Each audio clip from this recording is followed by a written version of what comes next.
श्री शिवाय नमस्तुभ्यम दोस्तों। 27 अगस्त 2025 भाद्रपद बुधवार गणेश चतुर्थी के दिन पंडित जी द्वारा बताया गया गणेश जी को चढ़ा देना ये एक गुप्त चीज होगी। हर मनोकामना पूरी मिलेगी, सभी दोषों से मुक्ति, इतना धन आएगा कि संभाले नहीं संभलेगा। भगवान भोलेनाथ जी के आशीर्वाद से पूरे साल धन बरसता रहेगा। दोस्तों, जैसा कि आप सभी लोग जानते हैं कि 27 अगस्त को भाद्रपद बुधवार गणेश चतुर्थी पड़ रहा है, इसीलिए यह दिन बहुत ही खास है। क्योंकि देखिए दोस्तों, गुरुजी ने कहा है कि जब भी भाद्रपद बुधवार गणेश चतुर्थी पड़े तो आपको सिर्फ और सिर्फ दूर्वा और मोदक वाला उपाय करना चाहिए। यह उपाय इतना खास है कि अगर आपने सही मुहूर्त पर सही क्रिया अनुसार दूर्वा और मोदक वाला उपाय कर लिया, जो प्राचीन काल के समय का महाउपाय है, तो मान के चलिए दोस्तों, भगवान भोलेनाथ जी के आशीर्वाद से आपके जीवन का कितना ही बड़ा दुख हो, उससे आपको मुक्ति मिल जाएगी। आपकी कोई भी मनोकामना हो, मान लीजिए आप नौकरी की तैयारी कर रहे थे, आपकी नौकरी लग जाएगी, आपका बंद पड़ा व्यापार चल पड़ेगा। जिस बीमारी से आप बहुत दिनों से परेशान थे, उस बीमारी से आपको मुक्ति मिल जाएगी। आपके जीवन में धन आना शुरू हो जाएगा। आपके जीवन में धन आने के सारे रास्ते खुल जाएंगे और मान के चलिए दोस्तों, फिर आपको किसी भी प्रकार की परेशानी का सामना नहीं करना पड़ेगा। इसीलिए दोस्तों, इस दिन आप लोगों को वाले उपाय को जरूर कर लेना है। भले ही आपने पूरे साल भर इस उपाय को ना किया हो, पर अगर आपने इस भाद्रपद बुधवार गणेश चतुर्थी के दिन अगर इस वाले उपाय को कर लिया, तो आपको इस उपाय को करने का वह फल मिलेगा जिसकी आपने कभी कल्पना भी नहीं करी होगी। इसीलिए आप लोग इस दूर्वा और मोदक वाले उपाय को एक बार जरूर कर लेना, ताकि आप लोगों के हाथ से यह मौका ना जा सके और आपको इस उपाय को करने का फल मिल सके। दोस्तों, यह उपाय पंडित जी ने अपनी अभी की ही शिव महापुराण की कथा में बताया है, जो इस उपाय को आज हम आपको बहुत अच्छे से समझाने वाले हैं। इस वीडियो को देखने के बाद इस उपाय को समझने के लिए आपको कोई और वीडियो को देखने की जरूरत नहीं पड़ेगी। तो चलिए दोस्तों, उपाय को शुरू करते हैं। उससे पहले हे भगवान भोलेनाथ, आपके इस वीडियो को जो भी लाइक और चैनल को सब्सक्राइब करें, उसके जीवन में कभी दुख दर्द मत आने देना। साथ ही साथ कमेंट बॉक्स में 5 ओम नमः शिवाय जरूर लिखे, ताकि भगवान भोलेनाथ जी की कृपा आप सभी को प्राप्त हो सके। इसी के साथ मैं आप सभी को बता दूं कि आप लोग वीडियो को पूरा नहीं देखते हो, काट काट कर देखते हो और गलत गलत उपाय को कर लेते हो। तो आपसे निवेदन है कि वीडियो को पूरा जरूर देखें। देखिए दोस्तों, यह भाद्रपद बुधवार गणेश चतुर्थी का दिन यह इतना खास होता है, इतना महत्वपूर्ण होता है। देखा गया है कभी कभी बड़े बड़े पूजा पाठ अनुष्ठान से जो मनोकामना पूर्ण नहीं होते, वह भाद्रपद बुधवार गणेश चतुर्थी के दिन एक छोटे से उपाय करने से ही आपकी मनोकामना पूर्ण हो जाती है। और बहुत सारे लोगों ने इस उपाय को किया भी है और उनको इस उपाय को करने का फल भी जरूर मिला है। अगर आप लोग भी इस उपाय को करना चाहते हैं, तो आप इस उपाय को पहले अच्छे से समझ लेना, सुन लेना, उसके बाद करना। आपको इस उपाय का फल जरूर मिलेगा। और इस उपाय को कर लेने से आपके घर में चाहे किसी भी प्रकार की दुख और समस्या क्यों ना चल रही हो, आपको उसका कारण भी नहीं पता है कि भाई यह समस्या किस कारण से चल रही है। उसका कुछ भी कारण हो सकता है, जैसे पितृदोष हो सकता है या किसी भी तरह का मंगल दोष भी हो सकता है। तो इस दिन आप लोगों को यह वाला उपाय कर लेना है। यह एक ऐसा उपाय है जिस उपाय को अगर किसी विशेष दिन पर किया जाए, तो भाई उस विशेष दिन का जो है वह तो हमें मिलता ही मिलता है। पर हमने उस दिन पर इस दूर्वा और मोदक वाले उपाय को किया है, तो हमें उससे भी बड़ा फल मिलता है और फल बहुत जल्दी मिलता है, क्योंकि आप इस उपाय को बहुत ही बड़े और विशेष दिन पर कर रहे हो। तो चलिए अब उपाय के बारे में बात करते हैं।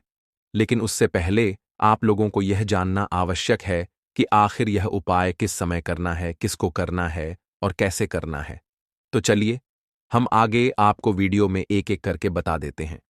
तो दोस्तों, इस दूर्वा और मोदक वाले उपाय को हमें इस भाद्रपद बुधवार गणेश चतुर्थी के दिन कैसे करना है, किसको करना है, किस समय करना है और कहां पर करना है, यह सारे सवालों के जवाब आपको इस वीडियो में मिल जाएंगे। और जो यह वीडियो देखेगा भाई, उसको दूर्वा और मोदक वाला उपाय जरूर करना चाहिए, क्योंकि इस दिन शत्रुओं और किसी भी दोष, किसी भी बीमारी से मुक्ति पाने के लिए दूर्वा और मोदक का बहुत ही बड़ा और विशेष महत्व होता है। और जब बात आ जाए दूर्वा और मोदक की, तो ये सोने पर सुहागा वाली बात हो जाती है और यह एक बहुत ही बड़ा उपाय हो जाता है। अब दोस्तों, इस दूर्वा और मोदक वाले उपाय को आखिर करना किसको है, सबसे पहले हम लोग वो बात जान लेते हैं।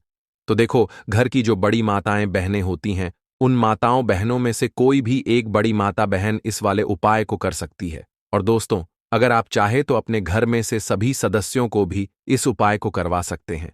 अगर किसी व्यक्ति की खुद की कोई मनोकामना है, खुद की कोई दुख और परेशानी है, जो कि वह अपने लिए ही करना चाहता है, इस वाले उपाय को, तो वह खुद अपने लिए भी कर सकता है। बाकी अगर कोई घर में से ऐसा है जो कि अपने पूरे घर परिवार की सुख और शांति के लिए यह वाला उपाय करना चाहता है, तो भाई वह भी कर सकता है। उसमें भी कोई दिक्कत वाली बात नहीं है। कहने का मतलब यह है कि इस उपाय को हर एक सदस्य भी कर सकता है और पूरे घर परिवार के सदस्य के लिए घर की बड़ी माताओं बहनों में से कोई एक माता बहन भी कर सकती है। माताएं बहनें अगर घर में उपस्थित ना हो या वह यह वाला उपाय ना कर पा रही हो, तो फिर घर का कोई बड़ा सदस्य भी इस दूर्वा और मोदक वाले उपाय को कर सकता है, चाहे फिर वह पुरुष ही क्यों ना हो। उसमें कोई भी दिक्कत वाली बात नहीं है। अब दोस्तों, दूर्वा और मोदक वाले उपाय को हमें करना कहाँ पर है? देखो, इस उपाय को हमें मंदिर में ही करना है। बहुत सारे लोग प्रश्न करते हैं, हर एक उपाय को करते समय क्या हम इस उपाय को घर पर या मंदिर में कर सकते हैं? देखो तो, इस वाले उपाय को आप मंदिर पर करोगे तो अच्छा रहेगा। घर में नहीं करना है इस वाले उपाय को। उसके बाद में दोस्तों, जो अगला प्रश्न निकल कर आता है, वह यह आता है इस उपाय को लेकर कि आखिर इस उपाय को हमें किस समय करना है? सुबह के सम समय करना है कि शाम के समय करना है? तो देखो, इस वाले उपाय को आप लोग सुबह के समय भी कर सकते हो और शाम के समय प्रदोष काल में भी कर सकते हो। अब अगर आप पूछो कि भाई साहब, सबसे उत्तम समय कौन सा रहेगा इस दूर्वा और मोदक वाले उपाय को करने का, तो हम आपसे बस यही कहेंगे कि इस उपाय को आप शाम के समय करेंगे तो ज्यादा बेहतर होगा, क्योंकि भाद्रपद बुधवार गणेश चतुर्थी का दिन है और इस दिन प्रदोष काल के बहुत महत्व होता है। बाकी अगर सुबह के समय भी करेंगे तो भी अच्छा होगा, उसमें कोई भी दिक्कत वाली बात नहीं है। तो अब दोस्तों, जो अगली सबसे बड़ी और महत्वपूर्ण बात आती है, वह यह आती है कि सुबह अगर हम उपाय को करेंगे तो हमें कितने बजे से लेकर कितने बजे तक के बीच में करना है, और शाम के समय प्रदोष काल में करेंगे तो हमें कितने बजे से लेकर कितने बजे के बीच में करना है। तो देखो, सुबह जितनी जल्दी हो सके आप उपाय को करने की कोशिश करना। बाकी अगर किसी कारणवश लेट भी हो जाओ, थोड़ी देर भी हो जाए, तो देखो, सुबह जितनी जल्दी हो सके आप उपाय को करने की कोशिश करना। बाकी अगर किसी कारणवश लेट भी हो जाओ, थोड़ी देर भी हो जाए, तो 10 या 11 बजे तक भी आप उपाय कर लेना, पर 12 बजे से ज्यादा देरी ना हो। ठीक है, इस बात का ध्यान रखना। उसके बाद में दोस्तों, अगर शाम के समय प्रदोष काल की बात करें, प्रदोष काल का जो समय है होता है वह शाम के 6 बजे से शुरू हो जाता है। मतलब शाम के 6 बजे से लेकर 7 बजे के बीच का जो समय होता है, यह समय प्रदोष काल का समय होता है। इस उपाय को 7 बजे या 8 बजे के बीच में भी कर सकते हो। मतलब शाम के 6 बजे से रात 8 बजे के बीच में आप कभी भी इस वाले उपाय को कर सकते हो। उसमें कोई भी दिक्कत वाली बात नहीं है। परंतु 27 अगस्त भाद्रपद बुधवार गणेश चतुर्थी के दिन कोशिश करना कि समय के अंतर्गत ही कर लो। किसी कारणवश न कर पाओ तो थोड़ा देरी से भी कर सकते हो। तो चलिए, अब हम अपने सबसे पहले उपाय की बात कर लेते हैं। तो इस उपाय को करने के लिए सबसे पहले आपको जरूरत पड़ेगी दूर्वा की और मोदक की। देखो भक्तों, गणेश चतुर्थी का दिन हो और उसमें अगर दूर्वा और मोदक का भोग न लगे तो पूजा अधूरी मानी जाती है ना? और ये तो हर कोई जानता है कि गणपति बप्पा को दूर्वा सबसे ज्यादा प्रिय है और मोदक उनके दिल के सबसे करीब है। इसीलिए तो हर पूजा में इन दोनों का इस्तेमाल होता है। लेकिन यहां मैं तुम्हें जो उपाय बताने जा रहा हूं वह साधारण पूजा से अलग है। यह उपाय सीधे तुम्हारे जीवन के विघ्न बाधाओं को दूर करने वाला है। देखिए भक्तों, 27 अगस्त को गणेश चतुर्थी आने वाली है और इस दिन का महत्व बहुत बड़ा है। इस दिन गणेश जी धरती पर आते हैं, घर घर में विराजते हैं और भक्तों की हर इच्छा को पूरा करते हैं। लेकिन शर्त यही है कि मन साफ होना चाहिए और विश्वास पूरा होना चाहिए, है ना? अब उपाय शुरू करते हैं। सबसे पहले सुबह जल्दी उठना है, स्नान करना है और साफ कपड़े पहनने हैं। फिर पूजा की थाली तैयार करनी है। थाली में आपको रखना है 21 दूर्वा के तिनके। ये दूर्वा हरे और ताजे होने चाहिए। सूखी या पीली दूर्वा का इस्तेमाल मत करना, क्योंकि गणेश जी को ताजे दूर्वा ही प्रिय है। समझे ना? और इसके साथ आपको लेने हैं 5 मोदक। अब मोदक चाहे आप घर पर बनाएं या बाजार से खरीद लें, फर्क नहीं पड़ता, लेकिन मोदक शुद्ध होना चाहिए, बासी नहीं होना चाहिए। देखो भक्तों, मोदक गणेश जी का सबसे प्रिय भोग है। कहते हैं, जब माता पार्वती ने गणेश जी को प्रसन्न करने के लिए अलग अलग तरह के भोजन बनाए, तो गणेश जी ने मोदक खाकर कहा था कि यह मुझे सबसे प्रिय है। इसलिए मोदक का महत्व हर पूजा में खास है। अब पूजा शुरू करनी है। गणेश जी की मूर्ति सामने रखनी है, या अगर घर में मूर्ति नहीं है तो किसी मंदिर में जा सकते हो। दीपक और अगरबत्ती जलानी है और फिर हाथ जोड़कर गणेश जी का स्मरण करना है। उसके बाद एक लोटा शुद्ध जल लेना है और गणेश जी के चरणों में अर्पित करना है। इसके बाद दूर्वा को एक एक करके गणेश जी को अर्पित करना है। हर दूर्वा अर्पित करते समय मन ही मन एयूएम गम गणपतये नमः बोलना है। यह मंत्र बहुत शक्तिशाली है। देखो भक्तों, यह मंत्र बोलते ही मन शांत हो जाता है और गणेश जी का आशीर्वाद तुरंत मिलने लगता है।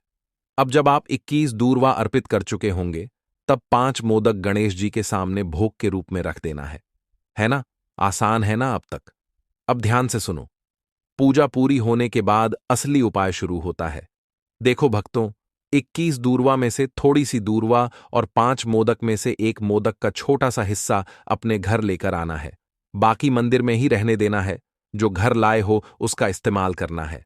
अब घर लाकर सबसे पहले दूर्वा का एक छोटा हिस्सा अपने पूजा स्थान में रखना है। मान लो यह दूर्वा अब केवल घास नहीं रहा, बल्कि गणेश जी का आशीर्वाद बन गया है। ये घर में सकारात्मक ऊर्जा लाएगा, बुरी शक्तियों को दूर करेगा और घर के वातावरण को शांत करेगा, है ना? ये बात सीधी और साफ है। अब जो मोदक तुम घर लाए हो, उसका एक छोटा हिस्सा अपनी तिजोरी या अलमारी में रखना है। इससे घर में धन की बरकत बनी रहेगी, लक्ष्मी का वास होगा और पैसा आने लगेगा। भक्तों, यह कोई कल्पना नहीं है, यह अनुभव है उन लाखों लोगों का जिन्होंने यह उपाय किया है और अपने जीवन में बदलाव देखा है। बाकी बचे मोदक को पूरे परिवार में बांट दो, ताकि सबको गणेश जी का प्रसाद मिले और घर में आपसी प्रेम और एकता बनी रहे। अब सोचो भक्तों, यह उपाय कितना आसान है। ना इसमें ज्यादा खर्चा, ना बड़ा झंझट। बस श्रद्धा चाहिए और विश्वास चाहिए। गणेश जी को दूर्वा और मोदक अर्पित करके जब तुम यह छोटा सा हिस्सा घर लाते हो, तो मान लो कि तुम अपने घर में बप्पा की कृपा स्थायी रूप से स्थापित कर लेते हो, है ना? और यही तो चाहिए हर किसी को, कि घर में सुख शांति हो, धन का प्रवाह हो और जीवन में बाधाएं न रहें। अब देखो, अगर तुम्हारे जीवन में काम रुकते रहते हैं, नौकरी नहीं लग रही, व्यापार में बार बार घाटा हो रहा है, या अचानक से हर चीज बिगड़ जाती है, तो यह दूर्वा और मोदक का उपाय तुम्हारे लिए वरदान है। गणपति बप्पा विघ्नहर्ता कहलाते हैं, यानी विघ्न को हरने वाले। जब वे प्रसन्न होते हैं तो जीवन की हर बाधा को मिटा देते हैं। इसीलिए यह उपाय खास है। भक्तों, एक बात और, जब यह दूर्वा और मोदक घर लाओ तो इन्हें कभी पैरों से मत छूना। इन्हें हमेशा सम्मान से रखना। पूजा घर में रखा दूर्वा समय समय पर बदल देना और तिजोरी में रखा मोदक हर महीने नया कर देना। पुराना मोदक गाय को खिला देना या मंदिर में रखाना। इससे उपाय की शक्ति बनी रहती है और बप्पा की कृपा लगातार मिलती रहती है। अब तुम खुद सोचो, है ना? कितना आसान उपाय है।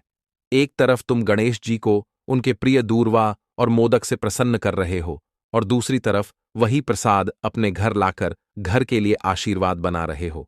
यही तो असली उपाय है भक्तों, और यही तो गणेश चतुर्थी का असली महत्व है। अब देखो भक्तों, जब आपने गणेश चतुर्थी के दिन दूर्वा और मोदक का यह उपाय कर लिया, तो इसका असर धीरे धीरे तुम्हारे जीवन में दिखने लगेगा। लेकिन इस उपाय का दूसरा हिस्सा भी है, और यही सबसे महत्वपूर्ण है। इस उपाय को करने के लिए सबसे पहले तुम्हें जरूरत पड़ेगी थोड़ी सी दूर्वा की, वही जो तुमने गणेश जी को अर्पित की थी, और 5 मोदक में से बचा हुआ हिस्सा। अब तुम सोच रहे होगे कि इसे घर में कैसे उपयोग करना है, तो चलो सीधा सीधा बता देता हूं ताकि तुम्हें आसानी से समझ में आ जाए।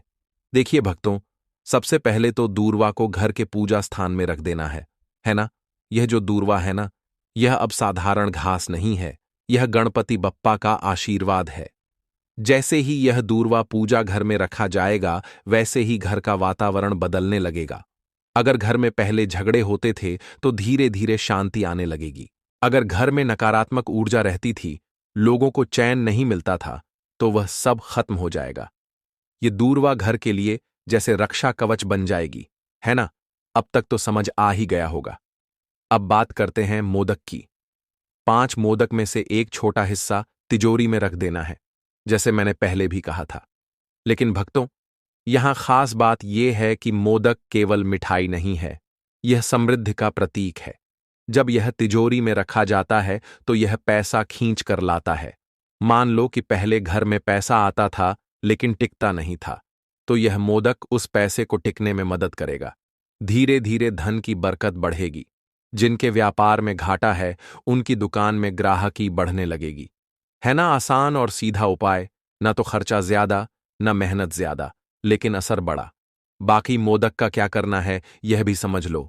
जो मोदक बचेंगे उन्हें पूरे परिवार में बांटना है। सबको यह प्रसाद खिलाना है।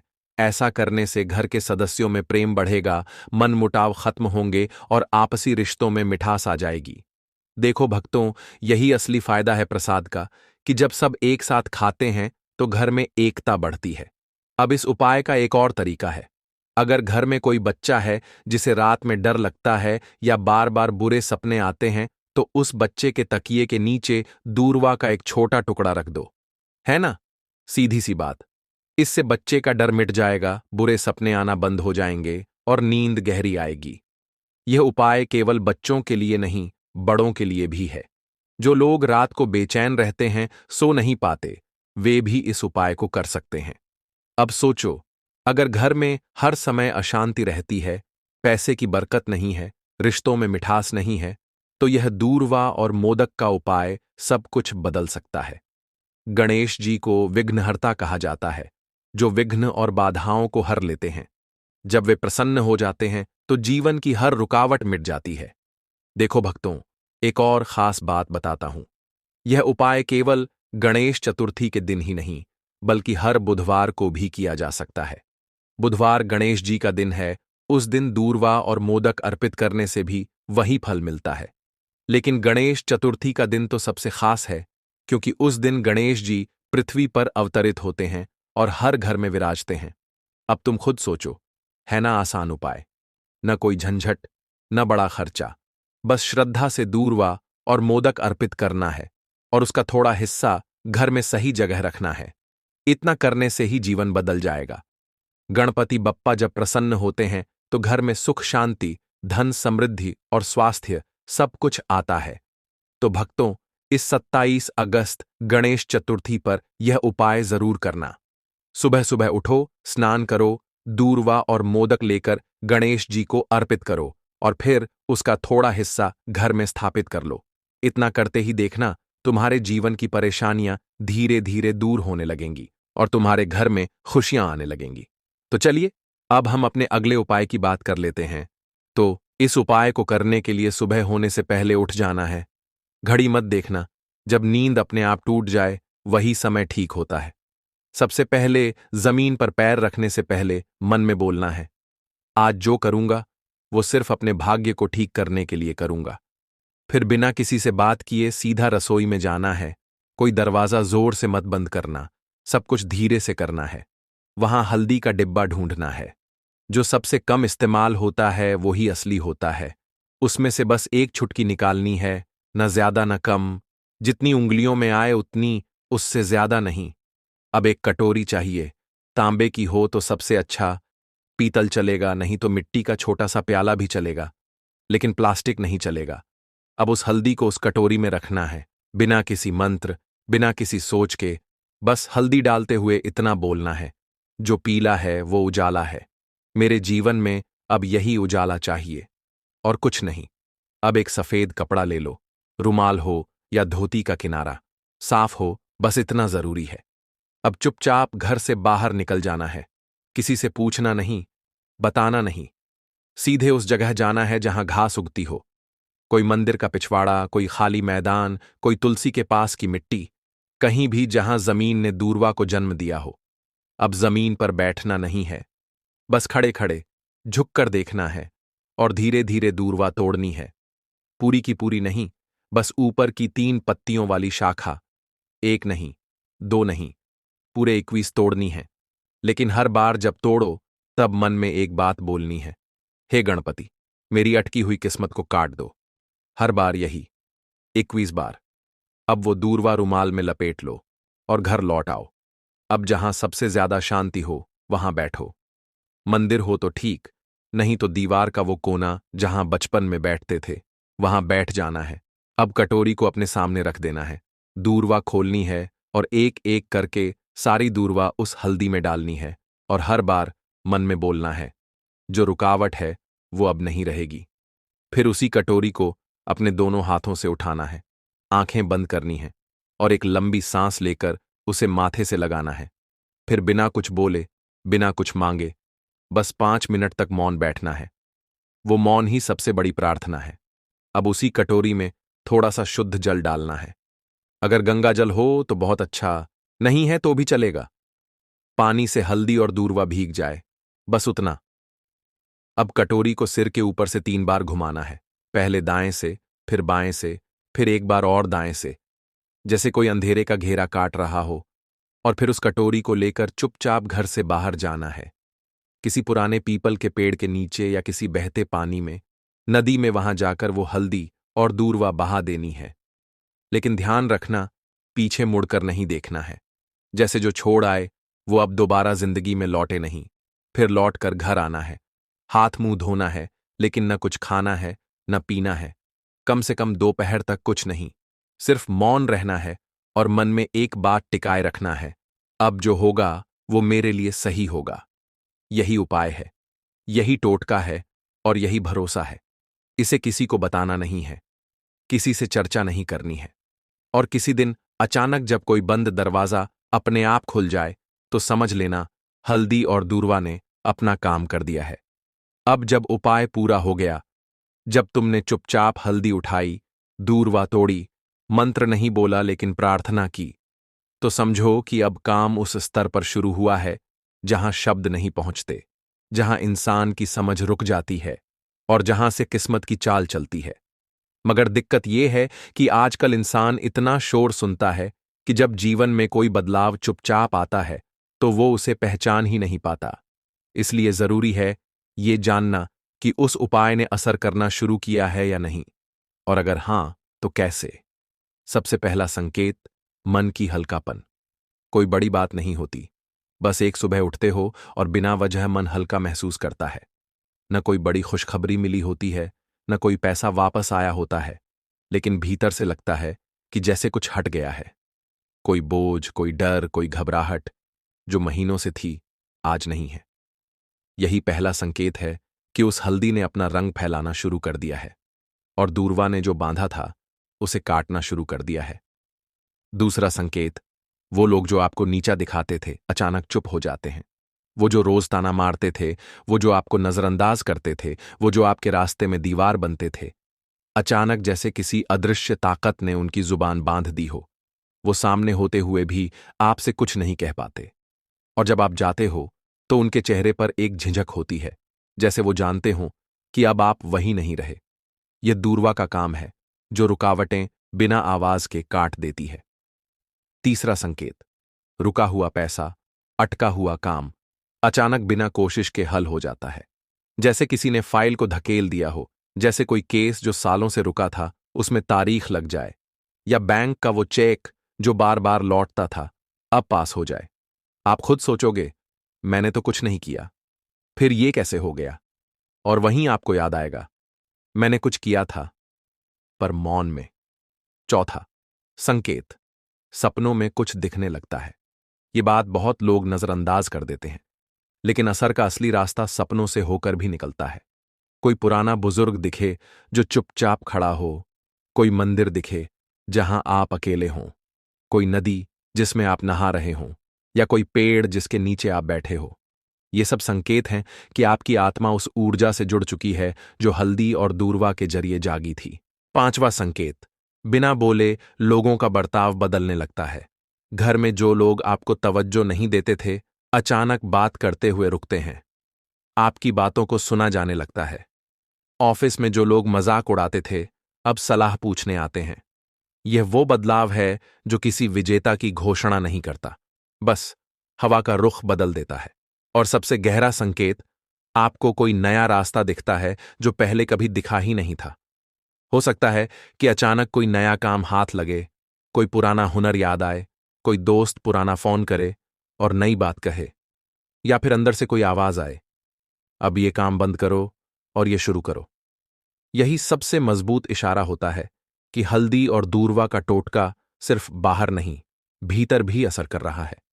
लेकिन साथ ही साथ कुछ बातें और जान लो, ये असर हर किसी पर अलग होता है। किसी के लिए यह 3 दिन में दिखता है, किसी को 21 दिन लगते हैं, किसी को महीने भर बाद कोई बड़ा मोड़ मिलता है। लेकिन शर्त एक है, तुम्हारा भरोसा डगमगाना नहीं चाहिए। जिस दिन तुमने ये सोचना छोड़ दिया कि ये तो बस घास और मसाले की बात है, उसी दिन उसका असर खत्म हो जाता है। याद रखना, जब भी हल्दी और दूरवा को साथ रखकर संकल्प लिया जाता है तो ब्रह्मांड उसकी सुनता है, मगर वो सुनता है चुप रहकर और जवाब भी चुपचाप देता है। इसलिए देखने की कोशिश मत करना, महसूस करो। और अगर कोई ऐसा संकेत मिले जो तुम्हें चौंका दे तो डरना मत, समझना कि जवाब आने लगा है। काले तिल वाले उपाय को करने के लिए जरूरत पड़ेगी एक छुटकी काले तिल की और थोड़ी सी पिसी हुई हल्दी।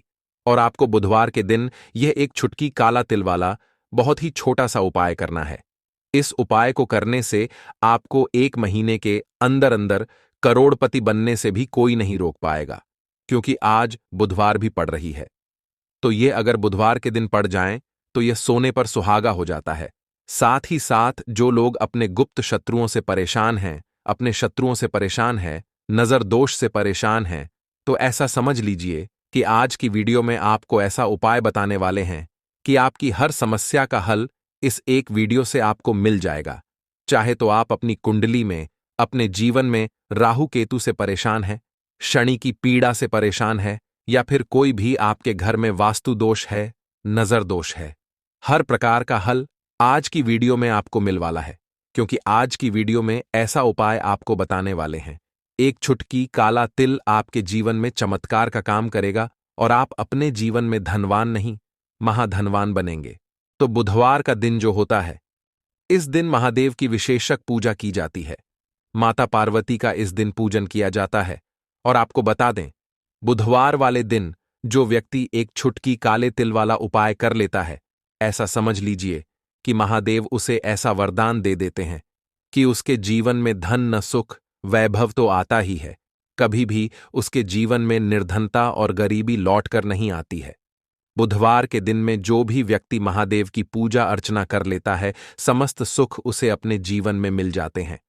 भगवान शिव को जो व्यक्ति इस दिन प्रसन्न कर लेता है, ऐसा समझ लीजिए कि महादेव उसके जीवन में इतना सुख धन वैभव दे देते हैं कि व्यक्ति उसे संभाल नहीं पाता है।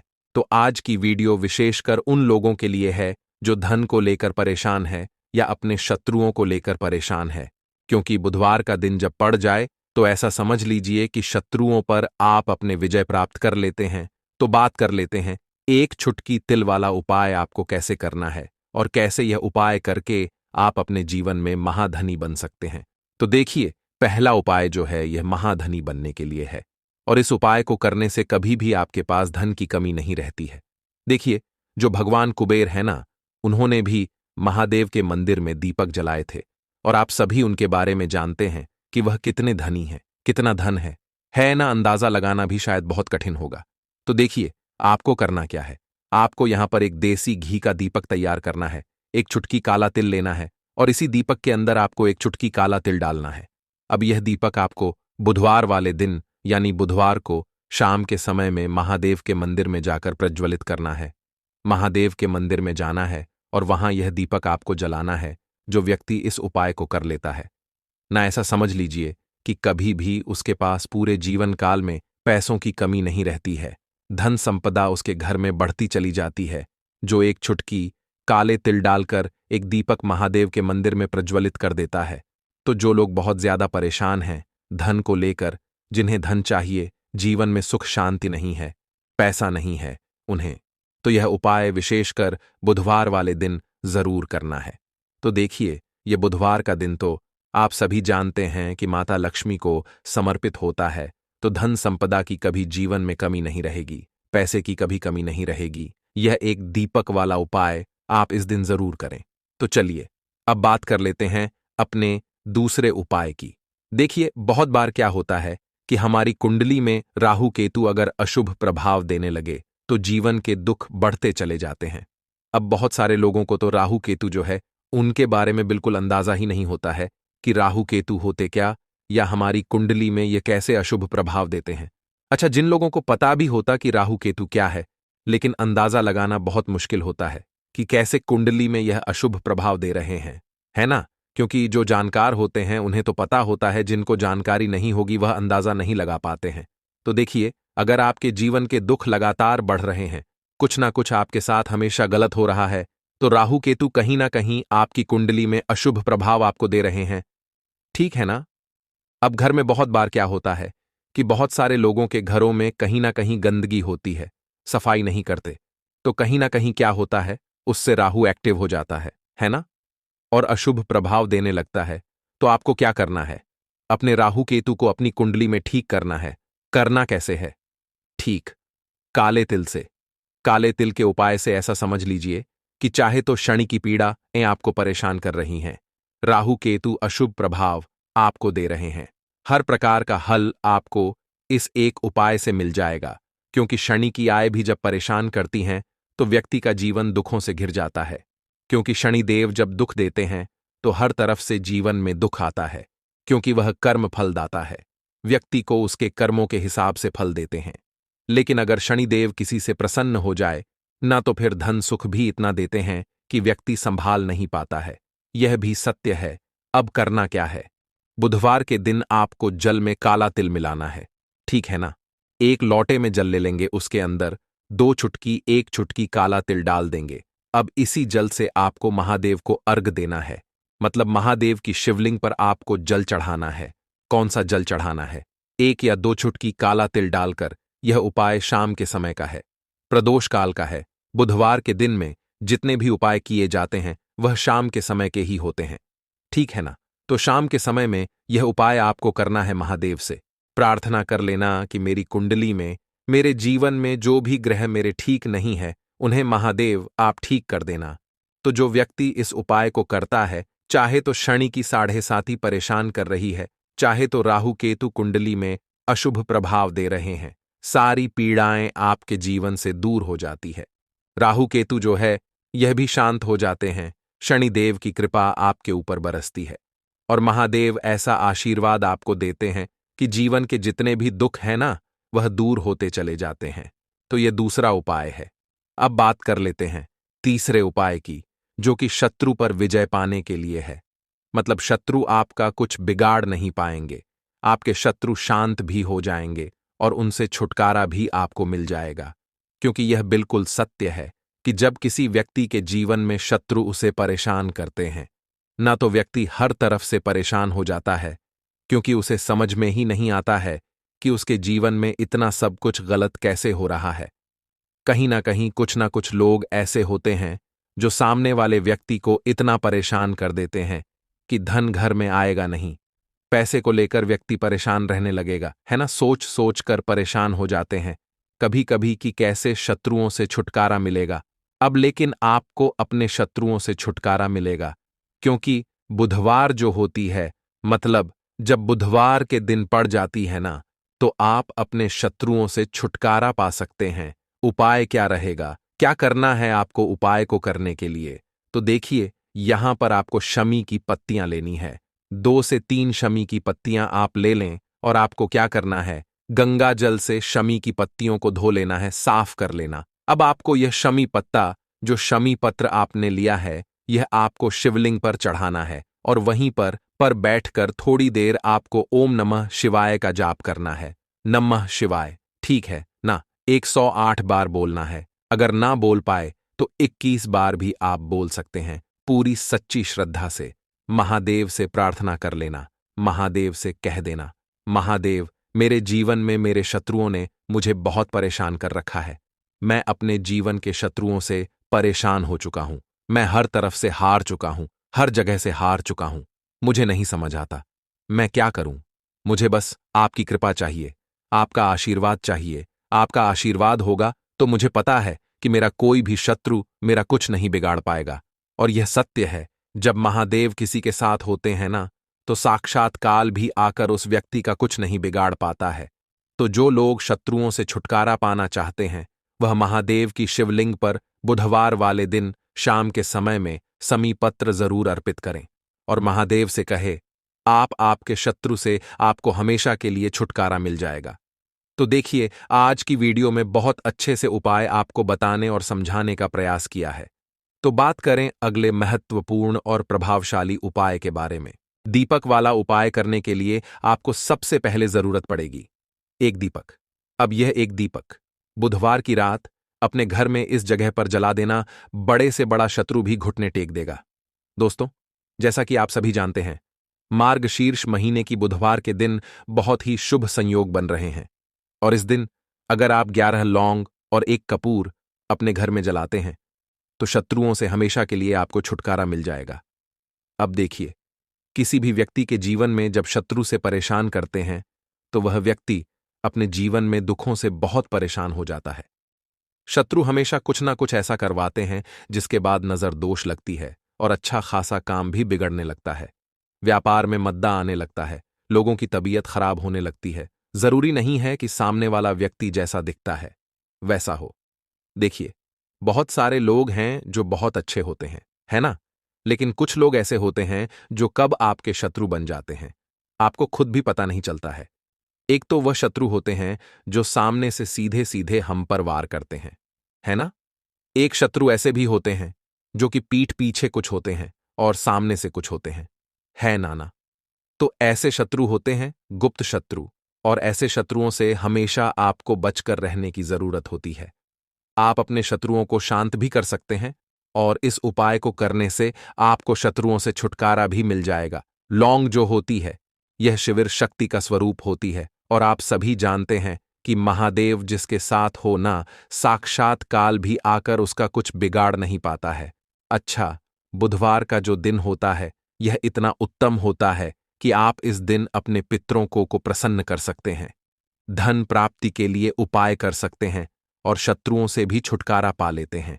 जब 11 लौंग का उपाय और एक कपूर का उपाय अपने घर पर करते हैं तो बात कर लेते हैं सबसे पहले उपाय की, जो कि पितरों को प्रसन्न करने के लिए है। देखिए, पितृ जब किसी की किसी से नाराज हो जाते हैं ना, तो उस व्यक्ति के जीवन में बीमारियां, दुख, धन की समस्याएं लगातार बढ़ती हैं, तो कोशिश करें कि हमेशा मावस के दिन आप अपने पितरों को प्रसन्न करने के लिए उपाय करें। अच्छा, पितृदोष अगर घर में जरा सा भी होता है ना, तो सबसे ज्यादा कष्ट जो आता है वह बच्चों के जीवन पर आता है। बच्चों का मन पढ़ाई में नहीं लगता है, उन्हें आसानी से जीवन में सफलता नहीं मिलती है। बहुत सारे लोगों के यहाँ संतान को लेकर बहुत समस्याएं होती हैं कि संतान नहीं हो रही है ना? तो पितरों को प्रसन्न करने के लिए आपको इस दिन क्या करना है कि सूर्य भगवान को अर्घ देना है। तो थोड़ा सा तांबे का लौटा अगर हो तो तांबे के लौटे में जल भर ले, वरना किसी भी लौटे में आप जल लें। उसके अंदर आपको क्या करना है, थोड़े से अक्षत के दाने डालने हैं, थोड़े से चावल के दाने, थोड़ी सी किसरी डाल लें, अगर लाल फूल है तो लाल फूल डाल लें और सूर्य भगवान को अर्घ दें। अगर भी आप जल चढ़ा देते हैं, अर्घ दे देते हैं, तब भी आपके घर से पितृदोष दूर होता है। तो जब भी आप बुधवार के दिन सूर्य भगवान को अर्घ देते हैं, इससे आपके पितृ प्रसन्न होते हैं। साथ ही साथ अगर आप कर सकते हैं तो पीपल का जो पेड़ होता है, इसमें भी हमारे पितरों का वास माना जाता है। तो आपको क्या करना है कि एक लोटे में या किसी भी बर्तन में आपको जल लेना है, उसमें थोड़े से आपको काले तिल के दाने डालने हैं, काला तिल डालना है। साथ ही साथ आपको क्या करना है, थोड़े से मिश्री के दाने डालने हैं, गुड़ भी आप यहां पर डाल सकते हैं। अब यह मीठा जल आपको पीपल के पेड़ में चढ़ाना है। आपके घर के आसपास जहां भी पीपल का पेड़ हो, आप बुधवार के दिन सुबह के समय में पीपल की जड़ में यह मीठा जल चढ़ाएं और अपने पितरों से क्षमा याचना करें। साथ ही साथ दीपक अगर आप लगा सकते हैं तो पीपल के पेड़ के नीचे आपको दीपक जरूर से बुधवार के दिन शाम के समय में लगाना चाहिए। पितृ आपके हमेशा प्रसन्न रहेंगे और कभी भी पितृदोष की वजह से घर में कोई दुख और कष्ट नहीं आएगा, तो बहुत ही उत्तम सा यह उपाय है जो कि पितरों को प्रसन्न करने के लिए है। और जीवन के दुख कष्ट जो हैं वह बहुत जल्दी दूर होते हैं जब आप हमेशा अपने पितरों को प्रसन्न रखते हैं। तो चलिए अब बात कर लेते हैं 11 लौंग और 1 कपूर घर में किस जगह पर जलाना है और इस उपाय को करने से कैसे आप अपने शत्रुओं से छुटकारा पा सकते हैं।